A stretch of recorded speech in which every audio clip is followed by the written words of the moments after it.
Hello guys, welcome back to another interesting video on Warframe.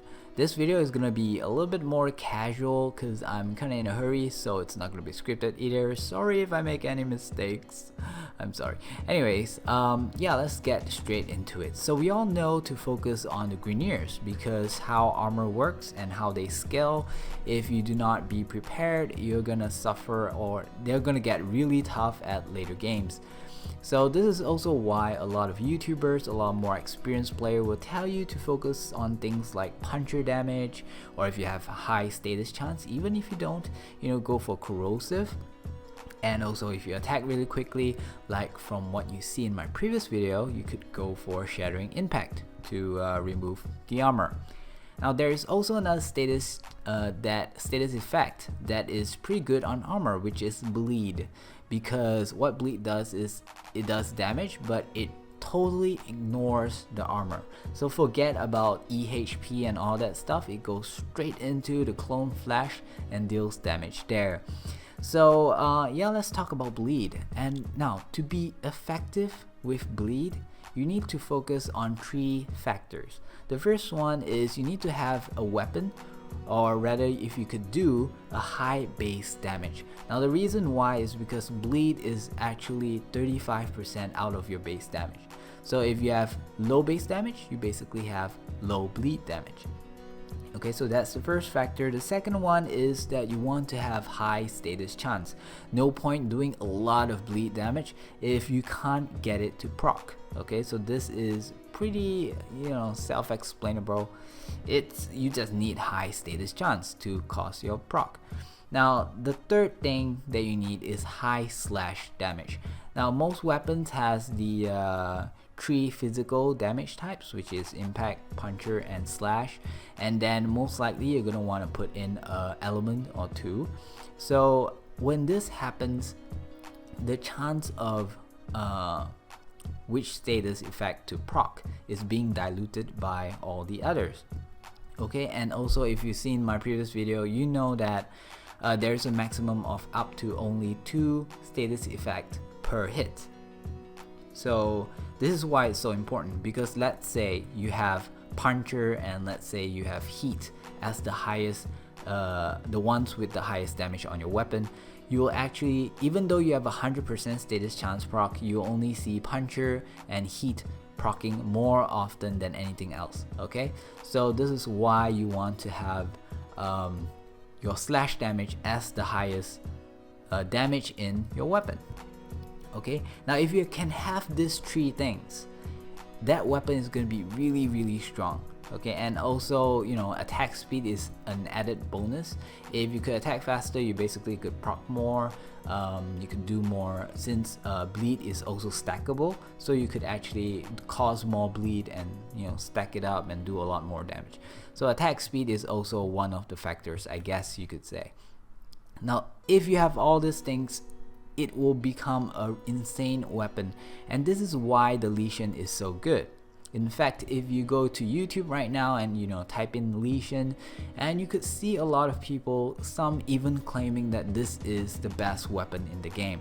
And I do not really object to that. I kinda agree, because it really is insane. And when you add it with the Loki's invisibility, it gets even crazier. So I'm just gonna show it to you. I don't remember how I modded it. Let's see. Okay, so I think that's alright. Alright, so let's just do one quick example of the Lesion, just to see how strong it is.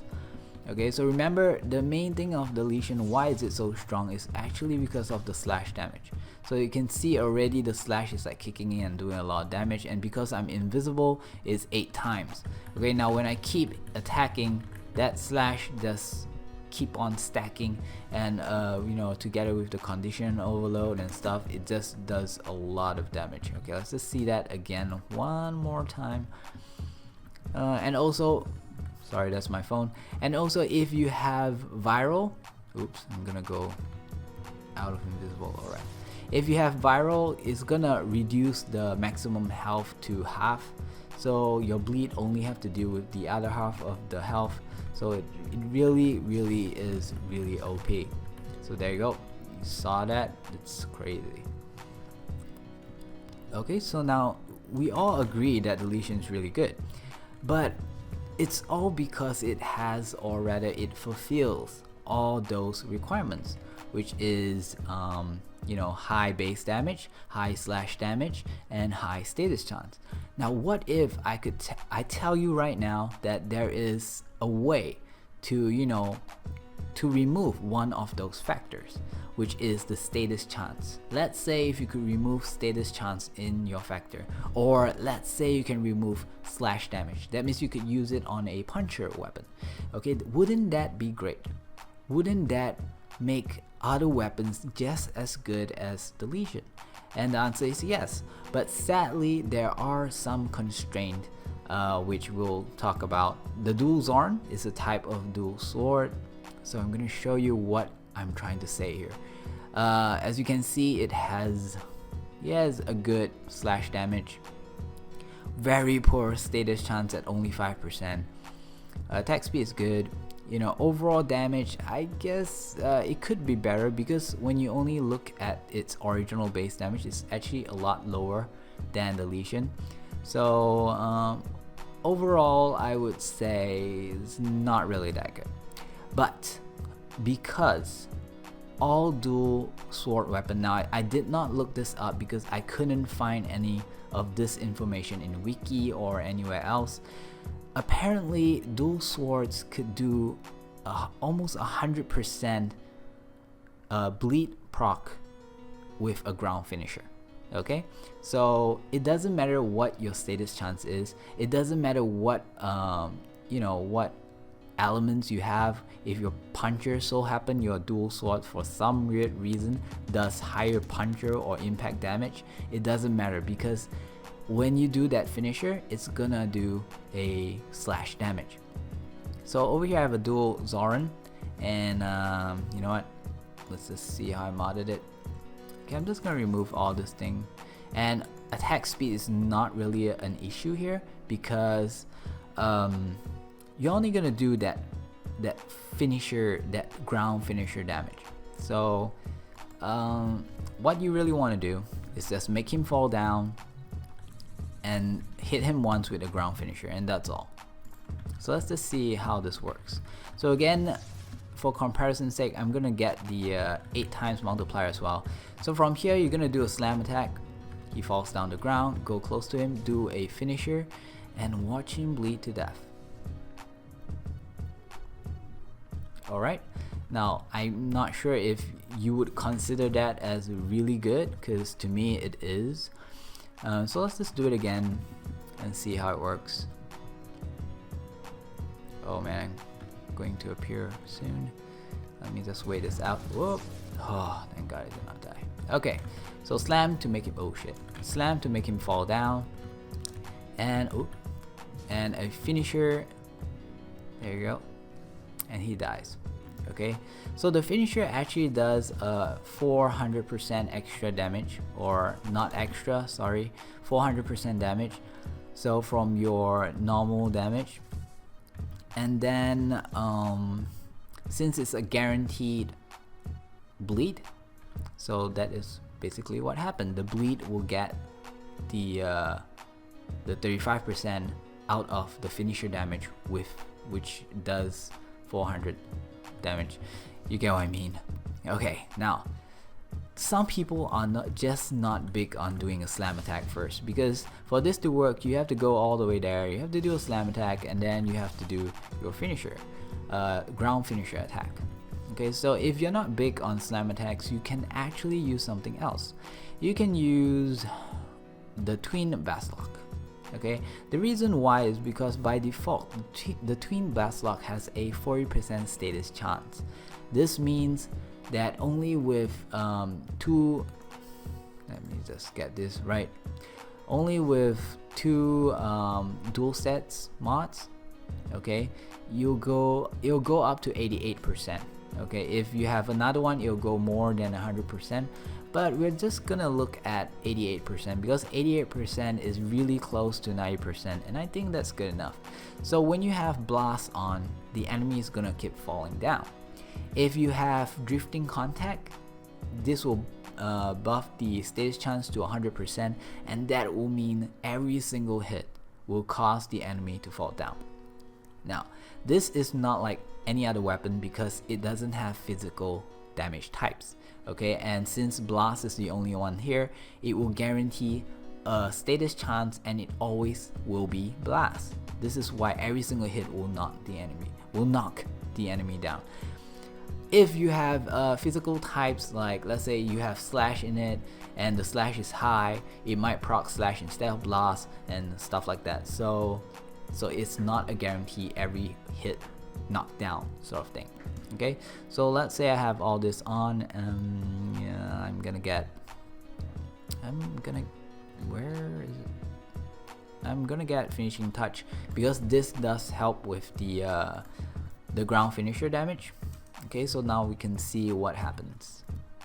So this is actually a lot more laid back. It's a lot more easier to pull off. You don't have to, you know, spacebar and do the slam attack and stuff like that. Just go there, hit him once, and then hit. Okay, for some reason that didn't. Okay, for some reason, you know, sometimes you are like too close or too far back or something like that, and it did not pull off the ground finisher. But it's actually kind of rare. Usually it works. So I have no idea what happened there. Okay, so we're gonna do it again just to show it to you. So there's really nothing to be a concern of. You do not have to do a slam attack. You just need to make him fall. Oh, what the hell? I'm not doing a finisher again. There you go, that's the finisher. Now I really do not know what's going on. You know, before I recorded this, I had no problem doing the finisher. So let's do it one more time. In fact, you know what? Let's do a few at a time. Let's do 8. I'm gonna be invisible, so it doesn't matter if it's 8, if it's not 8. Now, a good thing about blast damage is that it covers quite a big AoE. So let's say blast on this one, so you can see there's a huge radius that fell down. Okay, so those that fall, as long as I do a finisher, it's pretty much dead. There you go, finisher for you, finisher for you. And if you have prime reach or reach, the ground finisher can actually go, oh my god, can actually hit more than one enemy. Okay, so another ground finisher and he dies. Alright, so if you still don't think this is good, you can actually do this with using this weapon. You can actually pull off like other stuff. Now I already give you the information, like ground finisher does 100% bleed on dual sword. Okay, you have that information. You know about twin Basolk because I told you like how blast will pretty much happen every single time.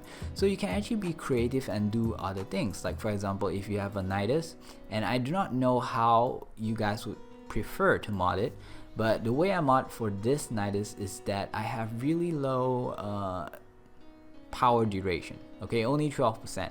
But this makes the second skill really useful because you can recast it, and it's not like, you know, when enemies keep coming in and you only cast it once and the enemy haven't died yet, and they'll just keep coming in and you can't use your second skill until the duration ends or when all the enemy dies. So this will prevent those kind of problems. Alright, so let's just try again with 8. Now I have to be a little bit more careful because I'm not invisible. So let's just cast this here. Oh yeah. So what happened is that I'm doing blast close to almost every hit, and this will give me a chance of, you know, causing the enemy to become unalerted, and also do the 8 times multiplier damage from my stealth attack. Okay, now apparently they are not getting the stealth attack, so too bad. For some reason they are aware of me. Oh yeah, there you go, that happened. Okay, but yeah, I think you get the picture. It's what you can do is you can actually keep casting your second skill as long as you have mana. And you know, since I've how do I say this? It's really a good combo. Holy shit. So like you see, it missed, but I could straight away cover what happened just now by using oh yeah, there you go. There's all the stealth damage. So I could use my second skill again simply because it is ready. And I could, yeah. Now this has a you know, slightly more than 10% to not actually do blast damage. So yeah. And also, if my range ever get to, oh shoot, there you go. Yeah, I realized I do not have the prime reach on, so that would be one of the problem with causing my range to not hit them all. Okay, I'm gonna just do it one more time because that was kind of slow, and I don't know, the past few times that I tried, it went really well and went really quickly. So just want to show you what I'm talking about. Yeah, so in this case, actually, if you want it to be even stronger, you can put in molten impact and also north wind. Okay, it will still remain as only blast, but your damage is gonna increase a lot more. And with prime reach, you should be able to get them all at once. Yeah, that's pretty much it. Let's just take a look. Oh yeah, I just remembered. Lasting Sting is actually really good. So let's remove Fury and put in Lasting. Oh shoot, I don't have enough points. What can I do? If I do not have Finishing Touch, my damage is gonna decrease by a lot.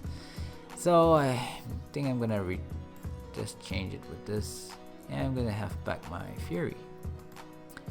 Fury, there you go. It's too bad though. Otherwise, I would have been doing a lot of damage. Okay, so let's see how this works.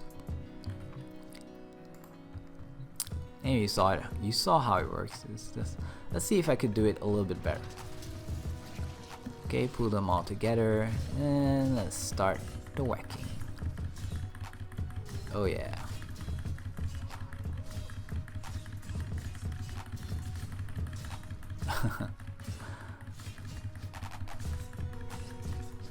Come on. I think the reason why I'm not doing stealth damage is because I'm standing right in front of them, so they could see me really well.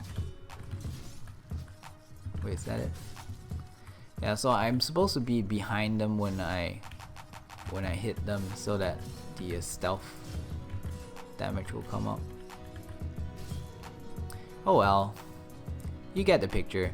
And the cool thing is that you could just keep whacking and casting and whacking and casting and whacking and casting, considering that you know, the skill is, the duration of the skill is like really low. Now there is one thing that I need to tell you guys, is that for some weird reason all of the dual sword that I've tested works. The only thing that doesn't work is the dark split sword. Okay, for some reason I think this weapon is bugged or some sort. It's either it's bugged or every single dual weapon is bugged. You know what? It can't be. It has to be this weapon, because this weapon will still do bleed, but the problem is that bleed does not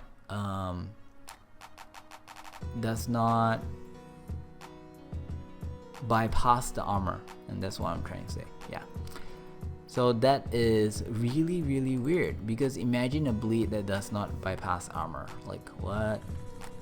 So from my understanding, I believe that it is still doing the 8 times from the stealth, but then it just doesn't bypass armor. So let's take a look. Okay, so I'm gonna stomp, slam, and do the thing. So you can see it does 1200 or 1900 damage per tick.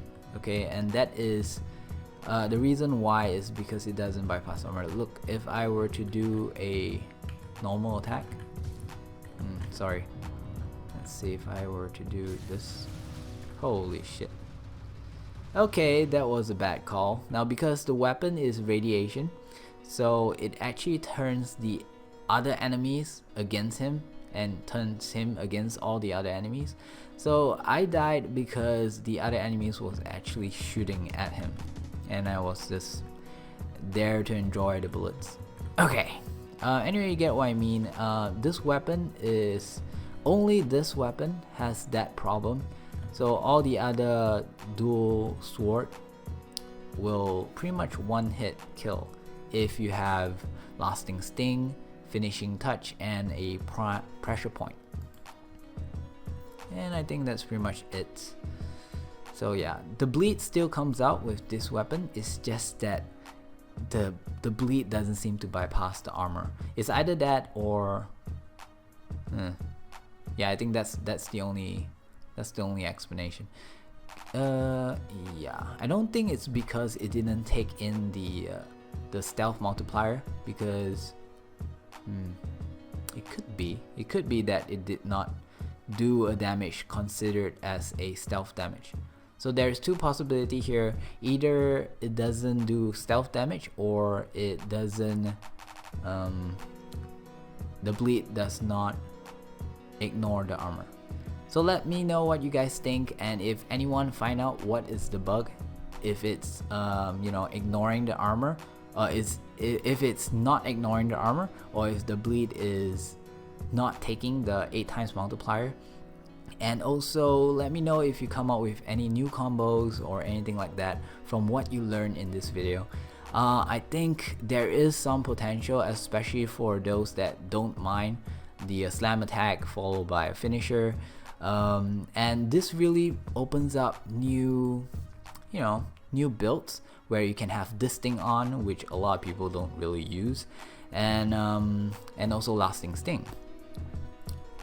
Yeah, and again, really, if you want to talk about base damage, okay, among all the dual sword type, the prime Kamas is probably the highest base damage for this category of weapons, and I'm currently crafting mine, so once that's out, I'm gonna test it out and see if it's just as good or if it's, you know, if it's better.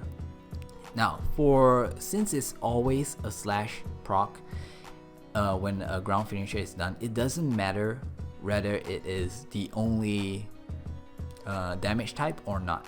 Okay, unless the case where you want to not do a slam attack, you want it to knock it down naturally with your normal attack from blast damage, then the dual Kamas might not be able to pull it off as well as the twin Basolk. Alright, that's all for today, and I hope that this video gives you some new ideas with the dual swords. And if you find some kind of really cool, you know, a better way of playing with what you learned today in my video, please tell me about it in the comments. Alright, don't forget to like and subscribe, and I'll see you again for more interesting things in Warframe. Bye bye.